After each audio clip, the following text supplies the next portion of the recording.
Ndio watu wanajipanga bana. Kale kabag kadogo. Asha kako na mafuta. Kako na hiyo mafuta ya masaji. Ushai masaji mtu tena ama ile ya kwanza. Si nilijaribu. Magari yana mahota. Nilijaribu hapo na nikaweza hapo. Uliweza. Sasa juu alienda akalala na tumbo hivi. So pande ya nyuma unaona yani hiyo figure. Yeah. Hiyo figure. The mountain. The hills, the bumps. Sasa amejistretch tu hivyo yani na hana anything. Hapo uko karibu na yeye. Lazima ukume mshika. Lazima ukume mhold. One of the rule. Yeye ndo alikuwa anataka hivyo. Yani like ukikaa bila kumshika ama like embrace. Acha nitumie jina embrace. Nikisema kushika mtaanza kufikiria ni mambo mengine. Ni embrace tu yani ile yani akuwe tu yani saa zote ana feel you are warm. Yeah, mko tu hapo na yeye. Mko tu hapo na yeye uko warm.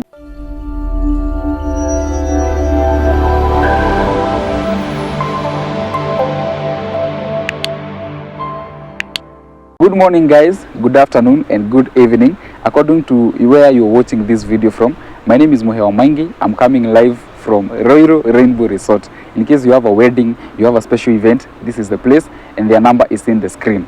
Now today we have this very interesting story about this young man here, and this young man met a Mzungu. Then after meeting a Mzungu, his life would change for better. But in this relationship with the Mzungu, a lot of things used to happen, and you know these people, these guys have a lot of escapades that we will get to know today. Walipitia mambo mingi sana na zingine ziko strange. I don't even know kama ushaisikia mambo kaa hizi, and also the guy is not like fluent in Kikuyu, so we are doing this interview in English and Kiswahili, and also tulisema tukiona story tunaweza ifanya na Kiswahili na Kizungu. It's good, you know, we accommodate everyone because you know at the end of the day these stories zinawatchiwa na a lot of people globally, also the whole of Kenya, and it's also good to like widen our scope do tukileta story inawatchiwa na watu wengi. Also remember on board we have Zani Properties.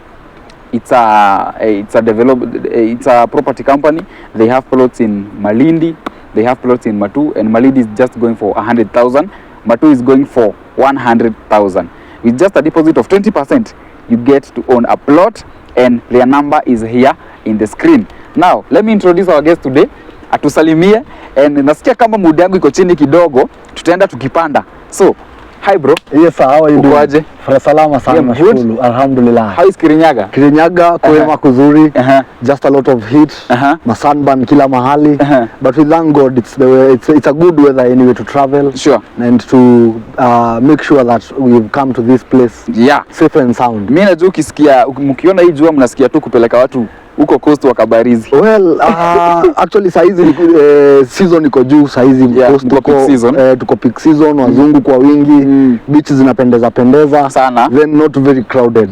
So it's a nice time to visit the coast. Yeah. I think now you should tell us about your company, a brief introduction about yourself, so that we can get going. All right, how are you my viewers? Na mimi naitwa Hezron Kenana Munene, and the young entrepreneur, a CEO and a content creator. I deal with tourism industry, and I just recently launched Kenana Travels, which is part of my contribution to the tourism sector.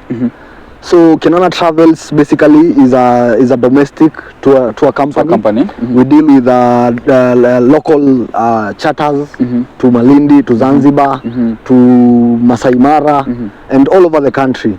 In fact, we are targeting to go regional, so that we can cover the East African community, and also South Africa, and parts of West Africa.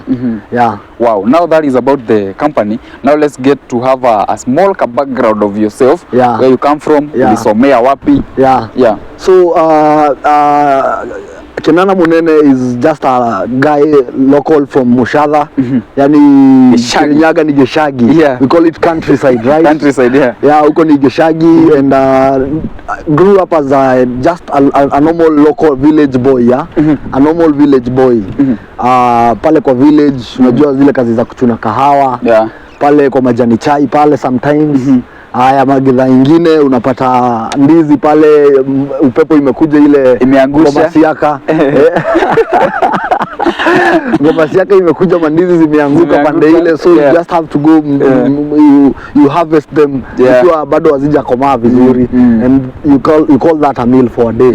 So the background, it was just in a village setup, like just a normal village boy. A normal village boy with big dreams. Actually the dreams now came to actualize as I grew up now. Venye niliendelea kusoma, venye niliendelea travel, ndio nikaanza kujua okay, so you can be ambitious of something despite of the background where you come from. Like where you come from is a privilege that ulizaliwa pale, and maybe haukuzaliwa in a slum or any other setup. So it's a privilege penye mtu amezaliwa, but now moving forward huwa naona easy visions, they grow with you as you explore, as you explore, and now visions come there. And now that is where we come to now, the meeting this Mzungu who changed your life. And did you have a background in tourism sector? Ama vile mlipatana ndio now you got the interest? Well, since I was a young boy, I used to visit my grandfather very much, frequently. Mimi nilikuwa nashinda kwake for no reason. Nikitoka tu shule hivi mbio naenda kusalimia guka. So that old man, he used to be, he departed in 2012. May he rest in peace. Amen. Now this man, he was a scout and he was a teacher in a primary school. So this man really loved things to do with camping. Nilikuwa namuona pale hivyo ananifundisha kuwakisha moto. You see the scouting, scouting venye unafundishwa kutie knots nini. So also he used to give me stories. Akinizubaisha hapo ati ndio shosho wako amepika. Actually nakumbuka sometimes nilikuwa naenda shosho anaanza kulipiga lecture. Ati jua alisikia unajua sasa mtu akiwa adolescence hapo form 2 hapo unaanzanga kupitia sijui wapi hivyo.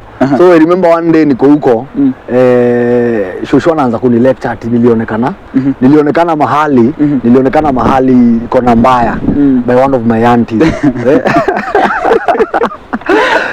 Sasa shosho akini lecture guka akamkutilia. Akamwambia hapana. Kama hivi ndio unakuwa unakaribisha kijana wangu hivi, I think hatutaelewana vizuri, hakutaenda vizuri. So akanivuta from her, so tukaenda tukakaa chini mahali.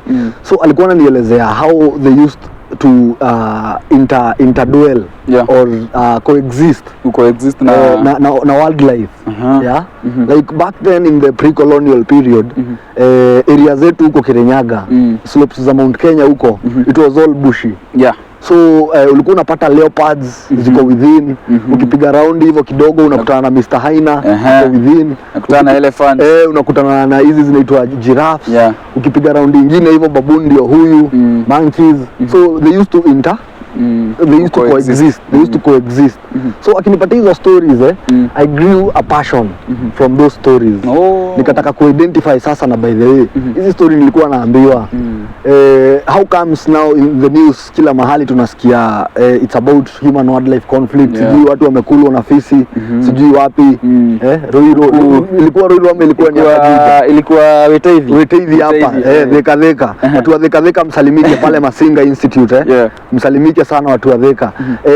So hiyo passion ikagrow hapo, ikagrow. So I wanted to find out yenyewe kama ni ukweli watu walikuwa na coexist na hizi animals before. Why are they not coexisting now? What is the problem? Ni wapi kulienda vibaya? So that's what triggered me to apply for a course after my form 4. Though nili hustle kidogo kama miaka 2-3 after form 4. Nikijaribu kuangalia what exactly I need to do, because unajua sasa ile mambo ati unakimbishwa sijui enda driving school, enda computer, zisikuwa nataka hizo form. Nilikuwa nataka at least ni discovery kenye unataka kufanya. So I gave myself that time. I allowed myself to pass through that phase. Nikajipata nikihaso huko mtaani kuuza hizi line ya Airtel karibia customer. Karibia customer. Sasa tulikuwa wasee bana. per day nilikuwa by this kuwa nafanya vibaya. Per day nilikuwa nauza kama 30 sim cards. Wow, not so, bad. 30 sim cards na commission yako ni 30 bob. Kuna so 9. Hiyo ni pesa. Ni pesa by hiyo ni pesa umetoka high school. Na survive. Na survive Nairobi. Na bado mnauza zile tumulika mwizi. So nilikuwa na survive na hiyo deal ya Airtel sasa. By then nilikuwa naitwa Zain Kenya. Zain Kenya ni kitambo. Now kabla ili brand. Umekam now you finished school. After pursuing your passion. Yenye ilitoka pale kwa Guka, right? Kwa Guka. Now how will you meet now this lady person? So I subscribed to that college in Voi and my teacher alikuwa mtu anapenda sana people who are vocal. Alikuwa anatu encourage sana mwalimu wetu. The teacher who I fell into his hands to tutor me to that diploma in tourism. Alikuwa mtu anatu encourage sana every time tukue watu mtu vocal, yani mtu mwenye anaweza market shule, ukuwe mtu mwenye anaweza ongea good about the school. Yani alikuwa anataka watu wanajituma kidogo ku represent shule. So once I remember tukatengeneza event. I was the student leader kwa hiyo college. Walinichagua by the way, hata sikuwa shule kukifanya. Nilichaguliwa tu in my absence. Tulikuwa tunaenda Diani weekend tulikuwa tunashikana form, mnaenda Diani. Tunaenda Diani tunapiga marshere. Swimming. Actually I love swimming very much. That's my hobby. So tulikuwa tunaenda Diani tunaswim huko. So kulikuwa na election weekend hatukuwa tunajua. Sasa ndio napigiwa simu na nikiwa Diani naambiwa wewe ndio student leader. Shachaguliwa. So nikupanga form, tulipangia hiyo form ya event tukiwa Diani. Mkiwa tu Diani. Tulikaa na committee yangu kina Makaveli Mgenge huko Dubai, salimika sana Deno. Tukapanga my events hapo hivyo, tukapanga hiyo modeling ikashika. So hiyo day ya event ndio nilipatana na huyu mzungu. Hiyo day ya event sasa. Ndio nilimpata, alikuwa one of the audience. Alikuwa amekaa VIP pale. Unajua kulikuwa na VIP ticket. Kwa events kuna kuanga na VIP ticket. Alafu sasa na regular. So alikuwa ameketi pale kwa VIP, yeye na familia yake. Alikuwa na familia? Alikuwa yeye, baba yake, mama yake. Walikuwa the whole family. Because she's the only daughter apparently. Wow. Kwao. Who will go? Nani ali approach mwingine? Well, hapo hivyo inaweza kuwa anybody. Inaweza kuwa pia ni ni approach na pia inaweza kuwa ni mimi approach. But ina depend na venye pia wewe mtazamaji utaamua kudecide. Utaiona. Hata wewe decide sasa. So mimi nilikuwa nachukua nini? Nilikuwa nachukua guest feedback. Nilikuwa naenda nikijua by the event imekuwa aje, una feel recommend nini towards unaweza recommend or the next time tukiorganize kitu kama hii. Like unaona hizo ma questionnaire kidogo ile tu, yani ni kama unataka find out ka guest ako satisfied. So ndio nika approach. Kwanza nili approach huo mzayo wake. Ka approach huo budake nikamwambia guten tag wie geht's es dir. Unajua sasa Norwegian inaendea tu kufanana na Kigerman kidogo kiasi. But wanajua Kizungu. That's the best advantage. Most of the whites, those who wazungu wote wanajua Kizungu. Kwanza tukubaliane hapo. Kwa sababu recently nilikuwa TZ na ile Kiswahili niliongea. MTZ mwingine hapo aliniambia hapa kwetu Tanzania kuna watu hawezi ongea Kiswahili.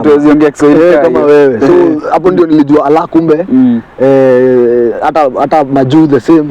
Si lazima wazungu waelewe Kizungu. Kuna mzungu hata ukimuongelesha Kizungu hata ushinde hapo ukimpigia gitaa juu. So advantage hao walikuwa wanajua Kizungu. So tukaongea hapo tukapiga story. So ikafika point sasa ikakuwa every now and then wakiniona nikipita mahali lazima anishtue huo mzee. Hey, how are you doing? Sijui yani zile tu jokes tu ile wakati mko kwa event, yani unajua ni furaha mode. So sasa huo madam akaanza kunispotia hapo. Yule madam sasa dota yake ameanza kuspot, ameanza kuspot hapo na vile mzae anakusalimia kiki pale hivyo kwa mzae. So I think dem sasa ndio alini approach. Akaniuliza nakaa wapi. Sikutaka kumwambia naishi hostel. Sikutaka kumwambia hata kidogo ati nakaanga hostel. So unajua by the way kuna venye mtu utaka at least hata kama uko kwa bed sitter, first impression, first impression unaficha white kidogo. Kwa Kenya say fake it till you make it, and then when you make it fake it still, you fake it still. So nikamwambia niko na apartment yangu mahali na actually iko to let. Natafuta msee wa kuishi. Natafuta msee wa kuishi long stay. Kama miezi 3-4 at least ni jisort mahali. Really? Can I see it tomorrow? Wow. Sasa nishapata date. Sasa nani aliapproach mwingine? Hapo cha tuseme circumstances. Ulicheza kiwewe mimi. Haya. Na yaka fall into the trap. So I think tulianzana hapo because the next day automatically tulionana around 5 o'clock jioni.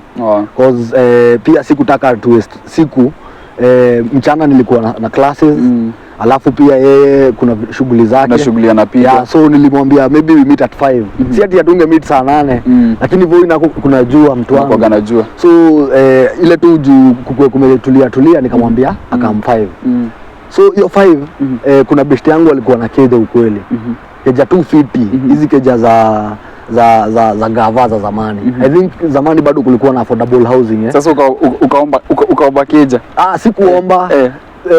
Like sasa ujue hii keja tulikuwa tumepimp. Nilikuwa nimepewa best yangu ni investor wa Voi. So nilikuwa nimemwambia juu saizi venye naona rate ya tourism huko Voi hakuna vitanda za kutosha za kuhost watu. So akaweza atengeneza tu hata kama ni vitanda 2 amepunguza demand. Hata kama nina hizo vitanda 2 amepunguza hiyo, yani amemeet demand na at least those 2 beds. I mean, so hizi nyumba za affordable housing za zamani rent ilikuwa inalipwa sijui so 8 per month. Sijui kuna hizo nyumba za government workers. Kuna zingine zinakuwa huko Buru hiyo sasa Hamza. Nice. Sasa keja kaa hizo sasa. So tulikuwa tumepata keja moja. Tulikuwa tunailipia every year. Ilikuwa huo msee. Si tu acha nisiweke tu juu ilikuwa huo msee sasa. So huo msee alikuwa amenipatia tenda sasa. Juu nishampatia idea na akakubali kuinvest. Aliinvest na sasa Airbnb. Hiyo time Airbnb hata hazikuwa zinajulikana. Hazikuwa zimekuja vizuri. Hazikuwa zinajulikana. I think hiyo ndio ilikuwa Airbnb ya kwanza Kenya. Mimi ndio nileta Airbnb Kenya. Underline hiyo. Underline that underscore. Sasa akarenovate hiyo keja vizuri. Ilikuwa 1 bedroom. So sitting room ikafanywa room, alafu bedroom ikabaki room. So kila room screen yake hivyo so pimp vizuri. Pimp fiti kabisa. Alafu sasa kitchen wana share, washroom wana share. Sasa unaona hapo mzae wake alikaa hiyo room moja master na yeye akakaa hiyo nyingine. Unaona sasa.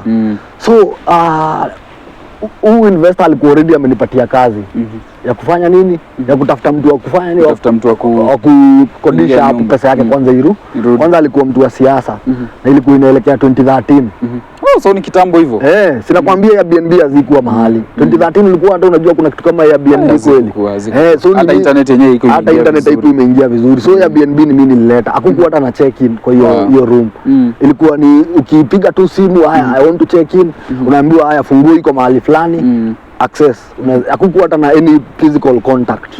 Ati tunaonana ati wewe ndio mwenye nyumba, wewe ndio host, sijui nini, sijui nipe review pale. There was nothing like that. So mlami nikamuingiza kwa hiyo nyumba bana. Hiyo day 1. Babake unaona hayuko, wameachwa Voi Safari Lodge. Voi Safari Lodge ni Foster Hotel. Iko ndani ya Savoist. So walikuwa wamekaa huko for about 1 week hivi. So mlami akatokelezea, tukapatana hapo ka hoteli kalikuwa kanaitwa Millis. Kwanza tukapiga kila mtu ka cold Coca-Cola, alafu tukatoka. Tukaenda sasa kwa hiyo place. Hata ilikuwa tu walking distance kaa kutoka hapa mpaka penye tumepark gari pale. So nika distance kadogo. So tukatembea na yeye mpaka kwa hiyo place. Dem tu kuingia hivi. Unajua sasa keje ilikuwa imepigwa wallpaper vizuri, imetengenezwa vizuri. Flooring, finishing yake ilikuwa perfect. Dem hata kwanza alienda tu kama amejiachilia kwa bed hivi. Tukaingia pale Raskamboni. hiyo keja ilikuwa inaitwa Raskamboni. Like tuliname Raskamboni out of kuna wakati Kenya tulikuwa prone to so many attacks za Al-Shabaab wakati Kibaki alikuwa president. So so we are talking about 2013 2010 2009 hiyo time kulikuwa na a lot of Al-Shabaab attacks. So wakati KDF waliingia pale Somali, I remember the first town to conquer ilikuwa inaitwa Raskamboni. So nili decide kuname place Raskamboni because it was my first venture yenye niliingia na nikaona at least nime conquer, like I've made something out of my imagination and my creativity. So ikaitwa Raskamboni just like that. So akaingia ule mrembo pale Raskamboni 5 o'clock. Akaangalia the living area, akaangalia kitchen, aka approve kitchen pale. Kwanza ilikuwa na coffee maker ready pale, akatengeneza coffee kweli, akaona ina function, inafanya. Akaingia pale kwa washroom, akaona ameflash hivyo. So room ilikuwa vizuri. So alipofika kwa bed, hawezi taka kujua alifanya nini. Alidive, give us the tea. Alidive kwa hiyo kitanda.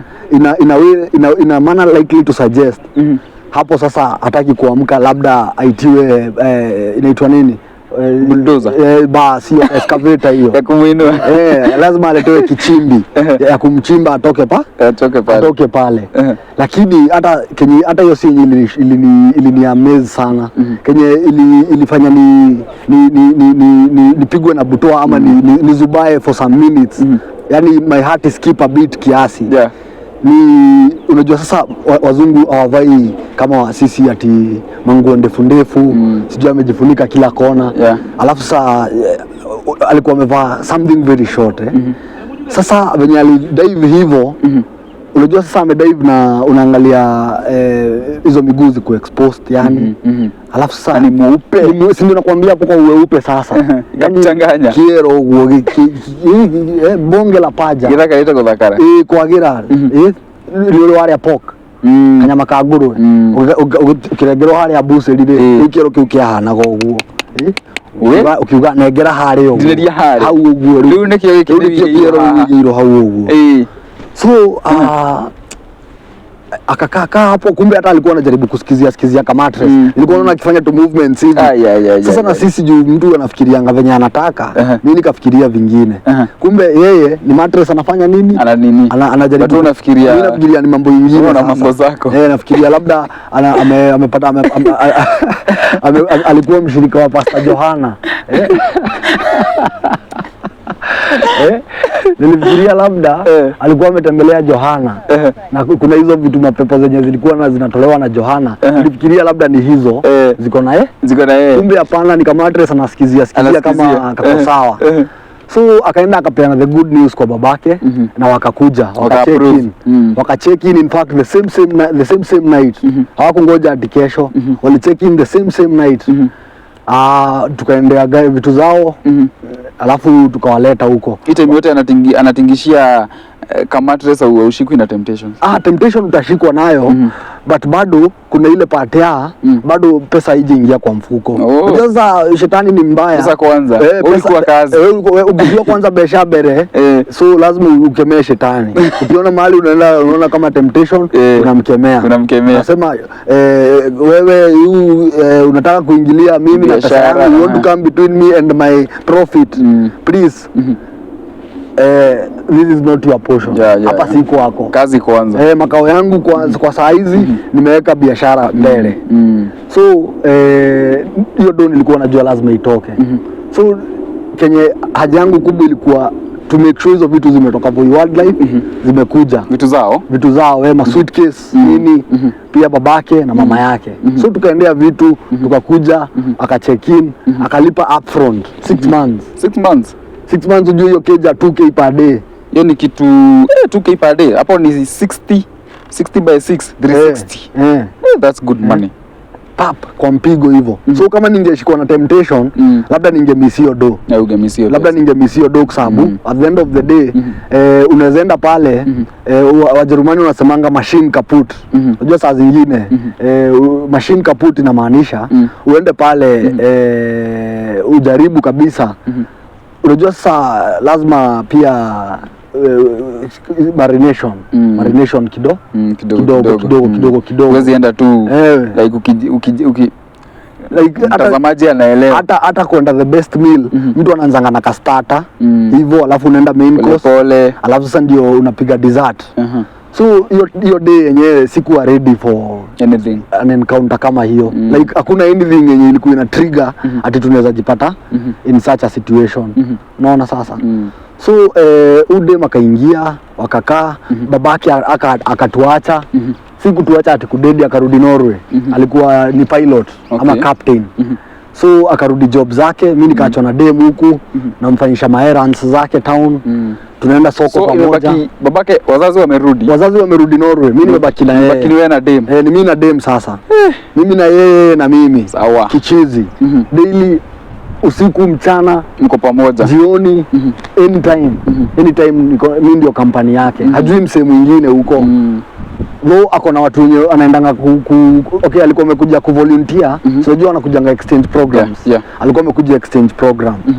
So pale alikuwa na volunteer ni kwa children's home. So unapata like company yenye ako nayo kwa children's home ni tu hao walimu wa huko. But si watu outgoing. So unajua venye huko hivi children's home ni bibi ya pastor, sijui ni nani, yani hao watu wenye kwa society kidogo, hata ukimwambia twende mahali nikakubaie nini Heineken 0.0 yeye bado anakukemea ama Malta Guinness. Unaona sasa. So alikuwa anataka at least mtu mwenye wanaweza kuwa mtu anapeleka mahali. Na sasa huo ni none other none other than. So nikamgarantia aje one thing, si ati nitafanya kila kitu yenye wewe unafanya nikufurahishe. Pia mimi niko na limits zangu zenye pia sitapita. Kwa zenye huwezi niletea hata ati madre nianze kuconsume tu hivyo na ni vitu situmiangi. Because actually the negative impact of tourism huwa ni hizo vitu kama hizo madre, hizo vitu kama my dress my choice. Unaona vitu kama hizo but ziko hauwezi zi avoid. Zita happen. Now the issue is how you will handle them. Exactly. When they do happen. So dem tukakaa na yeye sasa, tukaendelea kujuana vizuri, tukabond. So after some few months, kama 2 months hivi of good friendship. Good friendship ni kumaanisha tulikuwa tuna travel pamoja. Nyinyi ni marafiki. Tumekuwa mabest, tunaonana daily. Hata nilimpeleka home. Kwenyu? Nilimpeleka home aende akakunywe maji na ndoma. Sijui kama ushaiona maji ukichota ukienda kunywa. Ukienda kunywa maji pale kwa mto, unakata hiyo leaf ya ndoma. Alafu unachota nayo. Nilimpeleka akakunywa maji hivyo kwa mto fresh. So alikuwa ananiambia ile siku atarudi Norway tutabottle hiyo maji, tuseme ni natural sparkling water. Natural. Wow. Natural sparkling water. Hivyo ndio alibrand hiyo siku. Wow. So nikamwambia haya, Mungu atufikishe wapi? Atufikishe hapo. Tukue tuna export maji. Haya. So tukatoka, yani tukasema sasa ana miss kwenda kuswim. Passion yangu ni kuswim. I'm very passionate about swimming. Ile kudive hivyo deep sea hivyo nini, like kuswim tu niko sawa. Na nikaa nilizaliwa nikijua. Though tulikuwa tunaenda do from Pararo pale Rotue. But at least ilinisaidia kujua kugonga miguu na kubalance mwili na kudive kuchezea hapo underwater, kuchezea floating, hizo zote. So tukaenda Mombasani. So hiyo day tunaenda Mombasani, kuna best yangu anaitwa Ben. Ben ni investor. Acha nisimuite best juu yenyewe pia ni mzae sana. Ni investor Ben. So Ben alikuwa na Land Cruiser kake, ka touristic hivi, na coincidentally the same weekend alikuwa anaenda Mombasa. So Ben tukapanga trip. Tukasema masaa fulani tutamit pale Total. Total iko kwa gate ya Savoist, Voi Gate. Opposite Savoist Voi Gate, Total petrol station iko hapo. So Ben alitupika hapo. So distance ya Raskamboni na hapo Total pia si kubwa, si mbali sana. Ni mahali tuliwalk like 5 minutes tushafika. So mlami amepack vizuri kabag. Hata si hakubeba suitcase kubwa. Actually nilishangaa sana. Mademo hapa nchini kwetu wanabebana. Umwambie mnaenda siku mbili tu pale nini?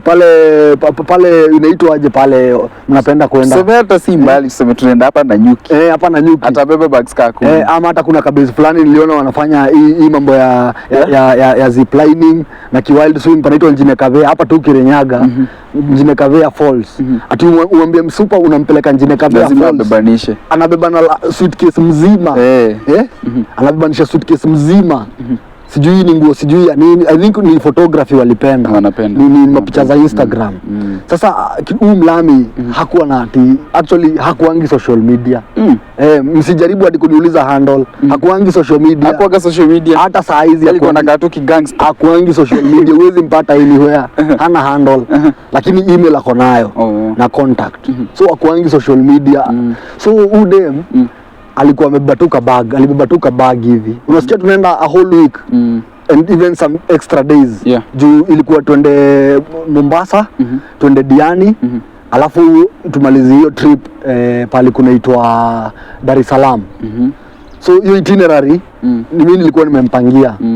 As a student wa tourism, tulikuwa tumefundishwa how to cost for a tour. Tulikuwa tumefundishwa how to plan a tour. Mwalimu wangu Mr. Waweru, asante kwa kunipatia elimu. So nilimpangia itinerary kuna sheria moja when you are planning a tour, no backtracking. Backtracking inamaanisha haufai kurudi na nyuma. Haufai kurudi na nyuma. Haufai kurudi na nyuma. Tour inafaa kuflow. Mnasonga mkisonga. So dem tukafika Mombasa, kwanza tukasimama Moi Avenue. Moi Avenue ni penye kuna kuangana zile mapombe za ndovu, elephant tusks. Watu wengi ufikiria ati utaziona ukiingia Mombasa immediately, but haziko hapo. Haziko immediately ukiingia Mombasa, ziko na huko ndani. Njia ya kwenda port. Hapo kuna mahali kuna Uhuru Gardens hapo. So tulienda tukasimamia hapo Moi Avenue. Kwanza akaona hizo elephant tusks, ndio come into terms ati yako Mombasa. Ndio i-click na confirm kweli yako Mombasa. So nikamuuliza kama anaweza taka picha. Si mtu wa picha kabisa. Hapendi mapicha. You enjoy moment, you live moment as it is. So tukatoka hapo tukaenda pizza. Tukaenda tukakula pizza hapo, ndio tuliachana na Ben sasa. Ben akaenda kwake, si tukaachwa hapo pizza. Sasa imebaki wewe na yeye sasa. Imebaki mimi na yeye. For the rest of the journey. For the rest of the life. Hata I think ilikuwa ni mimi na yeye forever and ever. Ni vile tu sasa hii maisha nayo. This life no balance. You will tell us. Tukifika hapo. Sasa udem tukachukua tuk-tuk. Alikuwa anataka ku-explore kabisa. Like by the way, watu wanakuanga na notion ati Mzungu ni very expensive people. Okay, kwao wamekaa even in 7-star hotels. Majuu kuna mpaka 8-star. Majuu zinakuaga zimefika hadi wewe ndio kwa tourism, but huku si zinakuaga zimefika 5-star huku Kenya. Huku kuna moja 6-star. Huku kuna moja 6-star. So kule hakuna kitu hawajaona. Kama ni gari wameenda mpaka na electric cars, wameenda na so akikuja Kenya, hawa whites hupenda sana to have the local experience. Kama ni hapa Kanairo, apande Manyanga. Unaona?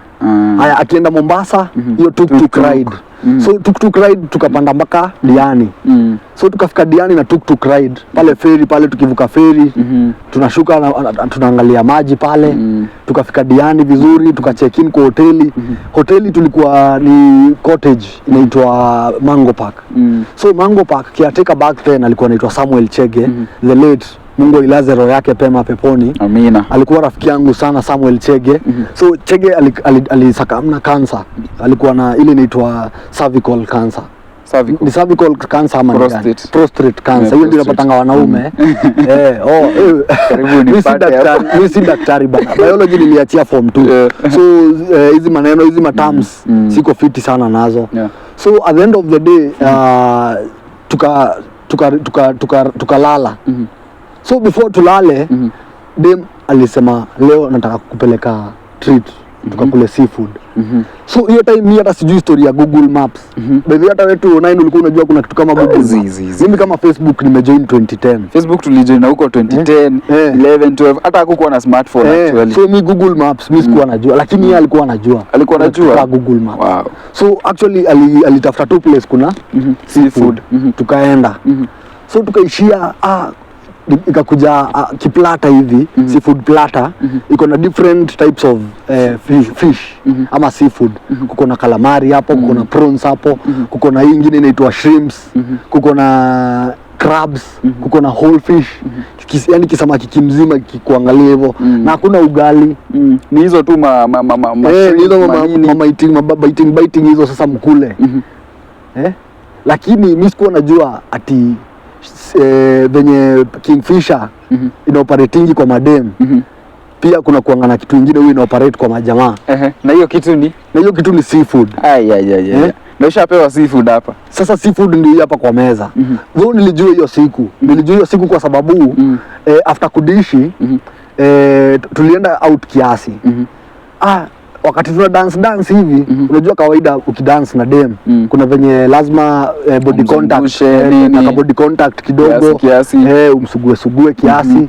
Sasa mimi najiuliza normally nikidance sisikiangi effect ati vile pande nyingine. Sisikiangi anajicontrol hata si okay, unajua ku dance is just something ya kukurelax. Sasa leo nashangaa nasikia kuna shida. Nikidance tu hivi nasikia tu yani kuna vyenye hiyo mwili yani kuna mguu moja pahali inataka ukanyanga chini na hairuhusiwi imekanyanga chini. Sana nashindwa kwani kunaendaje? So mimi nafikiria ni venye ude makom hot, like mpaka nikaanza kuchukulia ni kama huu ndio fire flame sasa.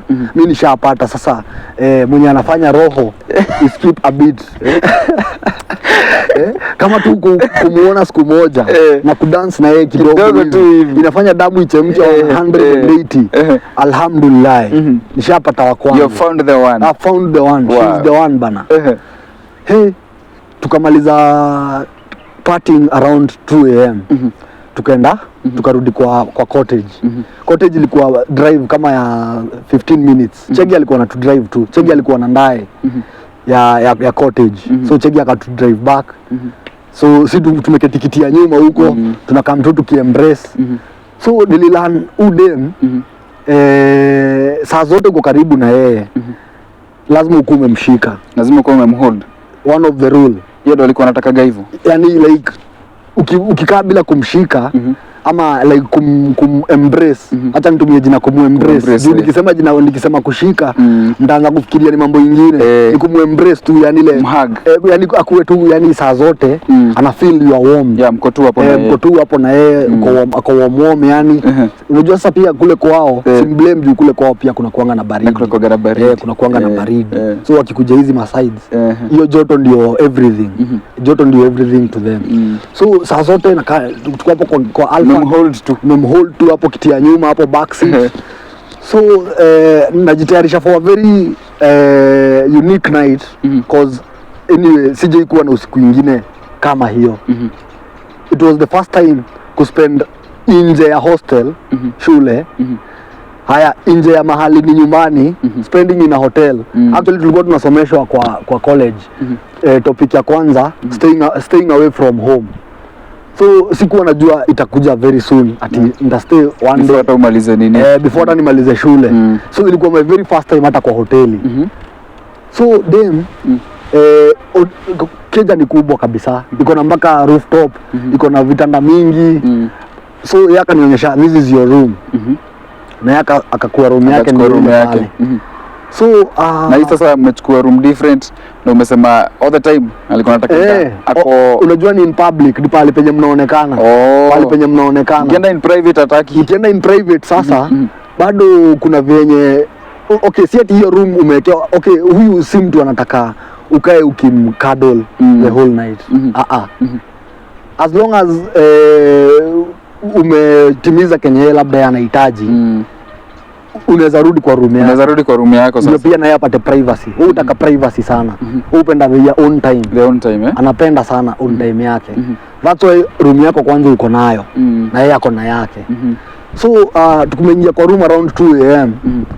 Sasa si food iko kwa mwili. Dema amenionyesha room yangu ndio ile. Lakini sasa before ingie ati kudoze, ananiambia twende huko juu kwa rooftop. Kulikuwa na massage bed hapo. Ati kwanza mpige massage.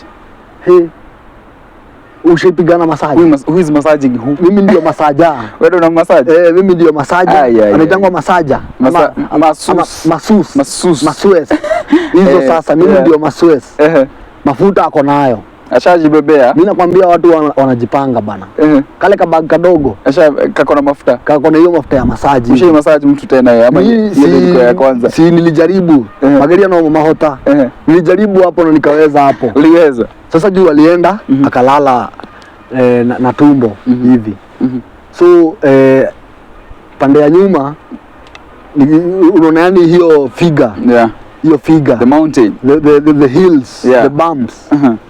Sasa amejistretch tu hivyo yani na hana anything. Ako hivyo. Hana hata initangwa nini ile ya kujifunga hivi leso.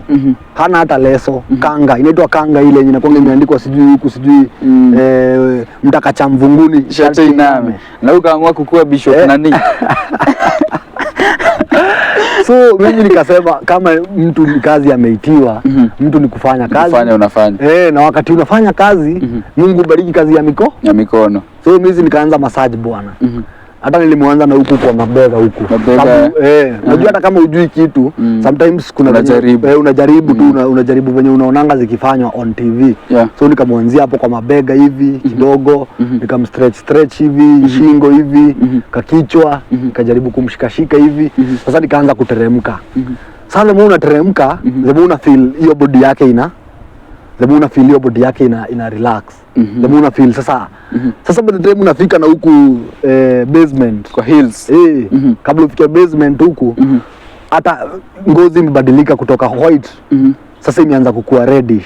Ameanza kukua red. Nyama imeanza kuiva. Ile massage umefanya. Nyama imeanza kuiva. Imeanza kuiva. Juu sasa unajua iko white kwa sababu kwanza mzungu akiwa fresh kama hajaishi sana Kenya, kama hajachomeka na jua sana, ngozi yake inakuwa white. Wanakuanga white. Ukitaka kujua difference ya mzungu, wale wazungu wenye wameishi huku sana kule Mombasa wanaitwa Kenya Kimbo. Ukitaka kujua huku red. Huku red, Kenya Kimbo wako red. Kenya Kimbo wako red. Ukiona mzungu na wako red